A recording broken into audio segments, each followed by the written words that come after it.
Welcome to our channel Taste My Food. அஸ்ஸலாமு அலைக்கும். Hello friends, எல்லோரும் எப்படி இருக்கீங்க? நல்லா இருக்கீங்களா? இன்றைக்கி நம்ம சேனலில் என்ன ரெசிபி பார்க்க போகிறோன்னா, எல்லாரும் ஈஸியாக ப்ரிப்பேர் பண்ணுற மாதிரி ப்ளம் கேக் எப்படி பண்ணுறது தான் நம்ம வீடியோவில் இன்றைக்கி நம்ம பார்க்க போகிறோம். இதை நம்ம அவனில் ப்ரிப்பேர் பண்ண போகிறதில்ல, நார்மலாக கேஸ் ஸ்டவ்வில் வச்சு தான் ப்ரிப்பேர் பண்ண போகிறோம் இந்த கேக்கை. முட்டை சேர்க்காமல், ஆல்கஹால் சேர்க்காமல், சுகர் சேர்க்காமல், பர்ஃபெக்டாக, ஈஸியாக, சூப்பராக, நல்ல சாஃப்டான ப்ளம் கேக் எப்படி ப்ரிப்பேர் பண்ணி இன்றைக்கி நம்ம வீடியோவில் பார்க்கலாம். ஸோ இந்த வீடியோவை ஸ்கிப் பண்ணாமல் ஃபுல்லாக பாருங்கள்.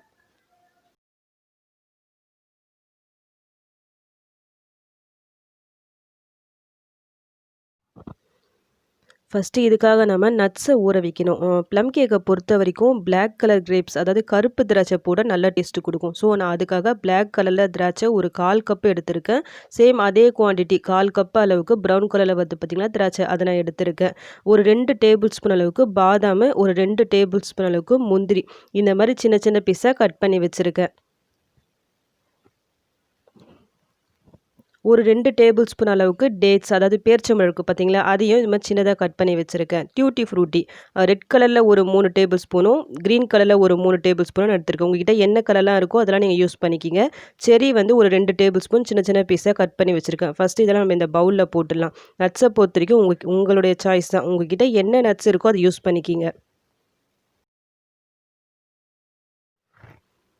இப்போ இது எல்லாம் இந்த பவுலில் போட்டாச்சு. இப்போ நம்ம இதை ஊற வைக்கணும். எதில் ஊற வைக்கணும்னா, ஆரஞ்சு ஜூஸ் இருக்குது பார்த்தீங்களா, ஃப்ரெஷ்ஷான ஆரஞ்சில் ஜூஸ் எடுத்து வச்சுருக்கேன். இந்த நட்ஸ்லாம் மூழ்கிற அளவுக்கு இந்த ஆரஞ்சு ஜூஸ் ஊற்றிட்டு நல்லா ஊற வைக்கலாம்.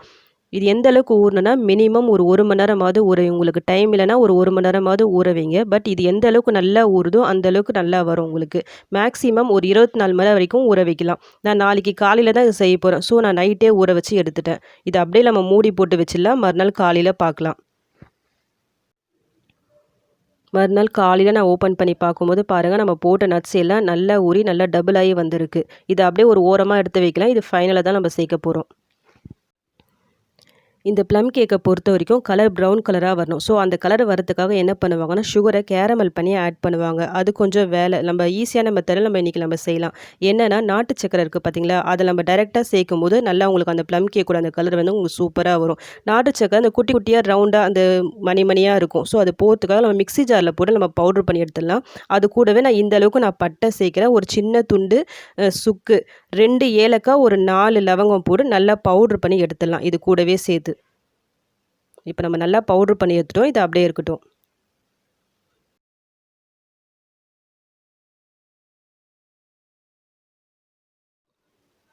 இப்போ நம்ம கேக்கு பேட்டர் ரெடி பண்ணிடலாம். இதுக்காக நான் ஒரு பவுலில் ஒரு 3/4 கப் அளவுக்கு பால் சேர்க்குறேன். காய்ச்சின பால், காய்ச்சாத பால் எது வேணாலும் யூஸ் பண்ணிக்கலாம். நெக்ஸ்ட்டு ஒரு 1/2 கப் அளவுக்கு நான் பட்டர், நல்லா மெல்ட் பண்ண பட்டராக சேர்க்குறேன். உருக்கின வெண்ணெய் நான் சேர்க்குறேன். பட்டர் இல்லைனா நீங்கள் தாராளமாக நம்ம நார்மலாக யூஸ் பண்ணுவோம்ல எண்ணெய், அது கூட நீங்கள் சேர்த்துக்கலாம். நல்லாவே வரும். இது போட்டு நல்லா மிக்ஸ் பண்ணி விட்டுக்கலாம். நாம் போட்ட பட்டர், இந்த பால் 2மே நல்லா மிக்ஸ் ஆகி வந்துடுச்சு. இப்போ நெக்ஸ்ட்டு நான் ஃப்ளேவருக்காக வெனிலா எசன்ஸ் ஒரு ஸ்பூன் அளவுக்கு வெனிலா எசன்ஸ் ஆட் பண்ணுறேன். உங்கள்கிட்ட இது இருந்தால் ஆட் பண்ணிக்கிங்க, இல்லைனா ஸ்கிப் பண்ணிக்கிங்க.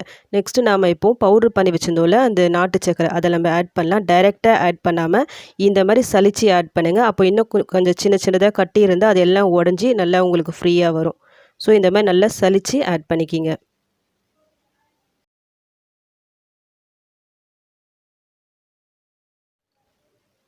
இப்போ சலிச்சாச்சு, நல்லா மிக்ஸ் பண்ணி விட்டுக்குங்க.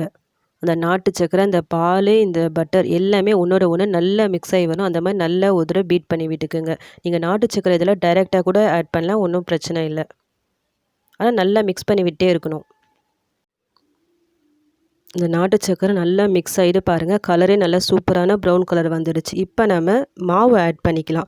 நான் ஆல்ரெடி சலித்தேன் பார்த்தீங்களா அந்த நாட்டு சக்கரை, அந்த சலடை வந்து இந்த பாலில் பட்டு ஈரமாகிடுச்சு. ஸோ நான் வேறு ஒரு சலடை யூஸ் பண்ணுறேன் இந்த மாவு ஜலிக்கிறதுக்காக. மாவு வந்து நான் மைதா எடுத்திருக்கேன். நீங்கள் மைதா சாப்பிடாதவங்க தாராளமாக அதுக்கு பதிலாக கோதுமை மாவு யூஸ் பண்ணிக்கிங்க.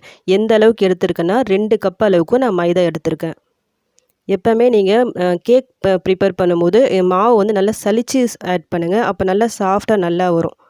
இந்த மாவு சலிக்கும் போது இப்போ நம்ம பேக்கிங் பவுடர், பேக்கிங் சோடாவை ஆட் பண்ணிடலாம். பேக்கிங் பவுடர் எந்த அளவுக்கு போடுறேன்னா, இந்த ஸ்பூனில் ஒரு ஸ்பூன் அளவுக்கு நான் பேக்கிங் பவுடர் போடுறேன்.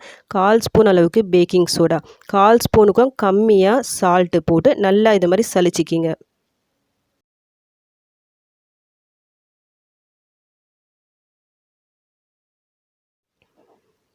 இப்போ இது எல்லாம் நல்லா சலிச்சு வந்துச்சு. இப்போ நம்ம மிக்ஸ் பண்ணி விட்டுக்கலாம். நீங்கள் மாவு ஆட் பண்ணுற பிறகு ரொம்ப ஓவராக ஸ்பீடாக நீங்கள் மிக்ஸ் பண்ண வேணாம். இந்த மாதிரி கொஞ்சம் மெதுவாக மிக்ஸ் பண்ணி விட்டுக்குங்க.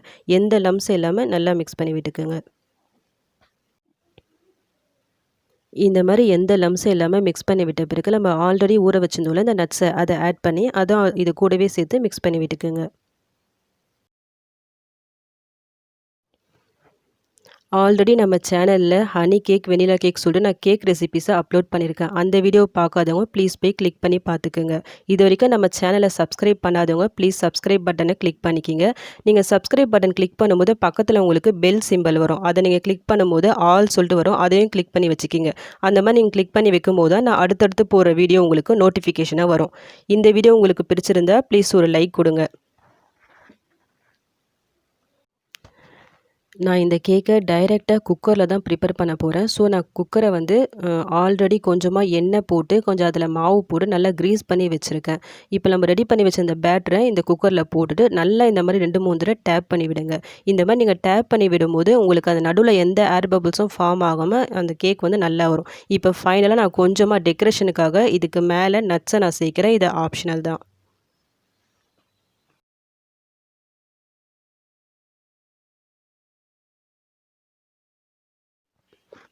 இது எல்லாம் ரெடி பண்ணிட்ட பிறகு நம்ம குக்கர் மூடி போட்டு லாக் பண்ணிடலாம். நான் இதில் கேஸ் கட்டர் போட்டிருக்கேன். கேஸ் கட்டர் போட்டால் போடலாம், ரிமூவ் பண்ணியும் நீங்கள் ஜஸ்ட் அப்படி கூட மூடலாம். பட் விசில் போட்டுறாதீங்க. இந்த குக்கர் வைக்கிறதுக்கு முன்னாடி 10 நிமிஷம் முன்னாடியே உங்ககிட்ட பழைய தவா இருக்கும்ல, அதை வந்து நல்லா ஹீட் பண்ணி வச்சுக்கோங்க. இந்த குக்கர் வைக்கும்போது அந்த தவா வந்து நல்லா ஹீட்டாக இருக்கும். இப்போ நம்ம குக்கர் வச்சாச்சு, லோ ஃப்ளேம்லேயே நம்ம குக் பண்ண போகிறோம். ஒரு 45 நிமிஷத்துலேருந்து 1 மணி நேரம் வரைக்கும் இதை குக் பண்ணலாம்.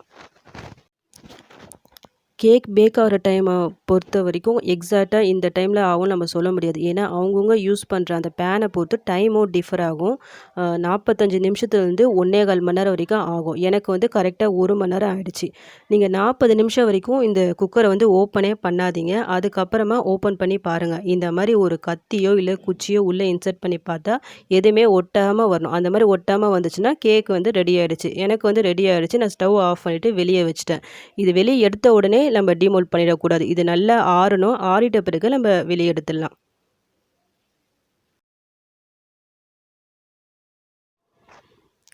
இப்போ இது நல்லா ஆறிடுச்சு. சைடில் இந்த மாதிரி கத்தியால் லைட்டாக எடுத்து விட்டுக்குங்க. ஆறின உடனே நல்லா உங்களுக்கு கேப் தெரியும். ஈஸியாக உங்களுக்கு வந்துடும். நான் டேப் கூட பண்ணல பாருங்கள். ஈஸியாக அந்த பிளேட்க்கு வந்து ட்ரான்ஸ்ஃபர் பண்ணியாச்சு. பாருங்கள், அடி கூட பிடிக்காமல் கரெக்டாக பர்ஃபெக்டாக சூப்பராக வந்திருக்கு. நல்லா சாஃப்டாகவும் நல்லா வந்திருக்கு பாருங்கள் கேக்கு.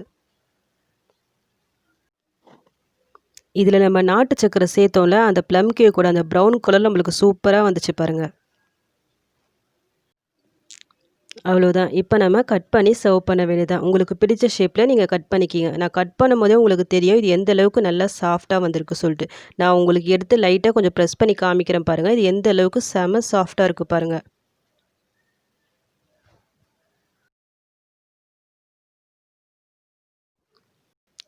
முட்டை ஆட் பண்ணாமல் சுகரை கேரமல் பண்ணி சேர்க்காம ரொம்ப குயிக்காக ஈஸியாக சாஃப்டாக பர்ஃபெக்டான கலரில் நம்ம ப்ளம் கேக்கை ரெடி பண்ணிட்டோம். இந்த கிறிஸ்மஸ்க்கோ இல்லை நியூ இயர்க்கோ நீங்களும் இதை ட்ரை பண்ணி பாருங்கள்.